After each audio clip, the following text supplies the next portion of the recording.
Alors les amis, hier j'étais pas là, j'étais en week-end, j'étais parti fêter les fiançailles de mon bon maréchal. Du coup je suis revenu, j'étais sur la route et j'ai appris que Donald Trump et Jill Evans avaient essuyé une attaque terroriste, enfin on sait pas trop. Il y avait un dîner des correspondants de presse de la Maison Blanche à l'hôtel Hilton Washington et du coup il y a eu des coups de feu.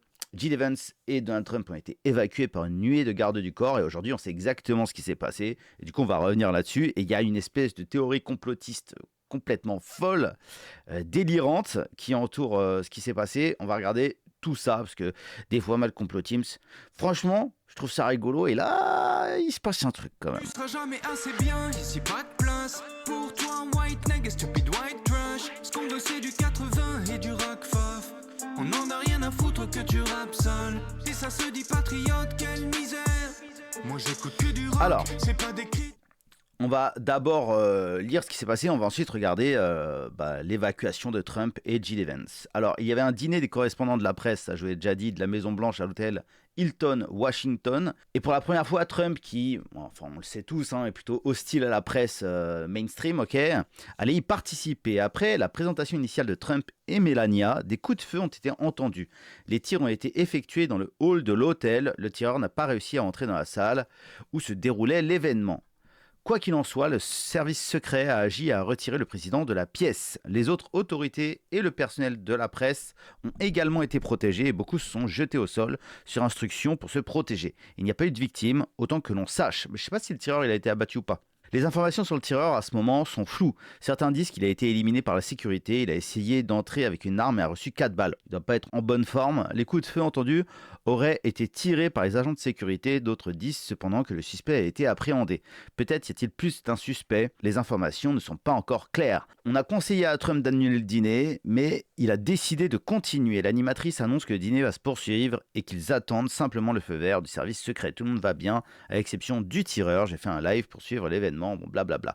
Donc maintenant, on va voir ce qui s'est passé exactement. Alors, on va regarder les différentes vidéos. Alors, on voit que, en fait, l'assaillant n'est pas mort. Il a peut-être pas reçu les 4 balles dont on a parlé juste avant, parce qu'a priori, il a été appréhendé. Il a l'air vivant sur cette photo. On va regarder les vidéos. Regarde encore un coup de feu.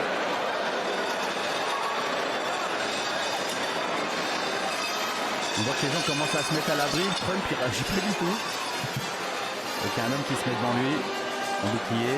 On a vu à droite Jill Evans être exfiltré. Là on voit des mecs surarmés arriver, ok. Une autre vidéo où on voit Jill Evans vraiment être tiré. Il laisse la concette sous la table. Ah, c'est normal, c'est une cible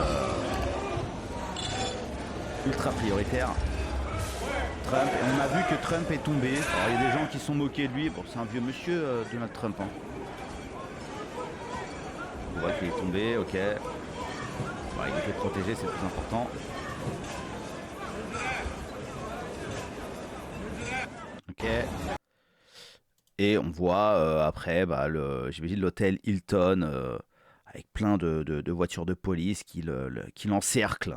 Ok, une voiture blindé, une espèce de gros Hummer blindé qui vient, j'imagine, mettre à l'abri le président ou déployer des hommes, peu importe, je ne sais pas exactement.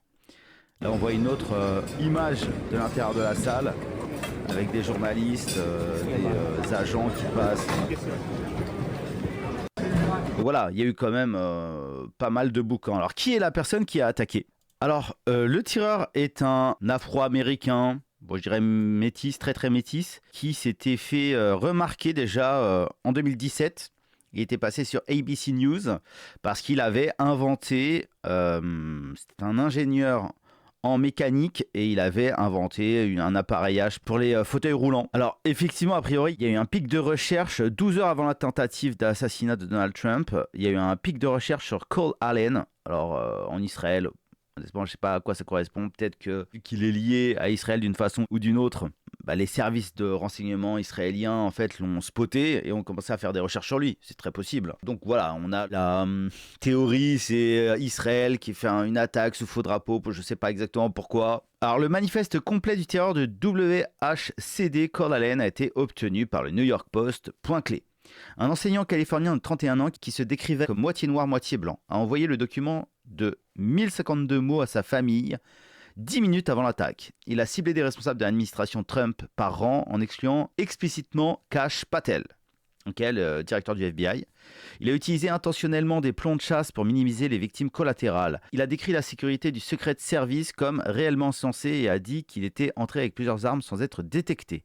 Si j'avais été un agent iranien au lieu d'un citoyen américain, j'aurais pu apporter... Ah, une Madeuse, c'est ça, c'est un Browning M2, c'est une grosse mitraillette. Ok.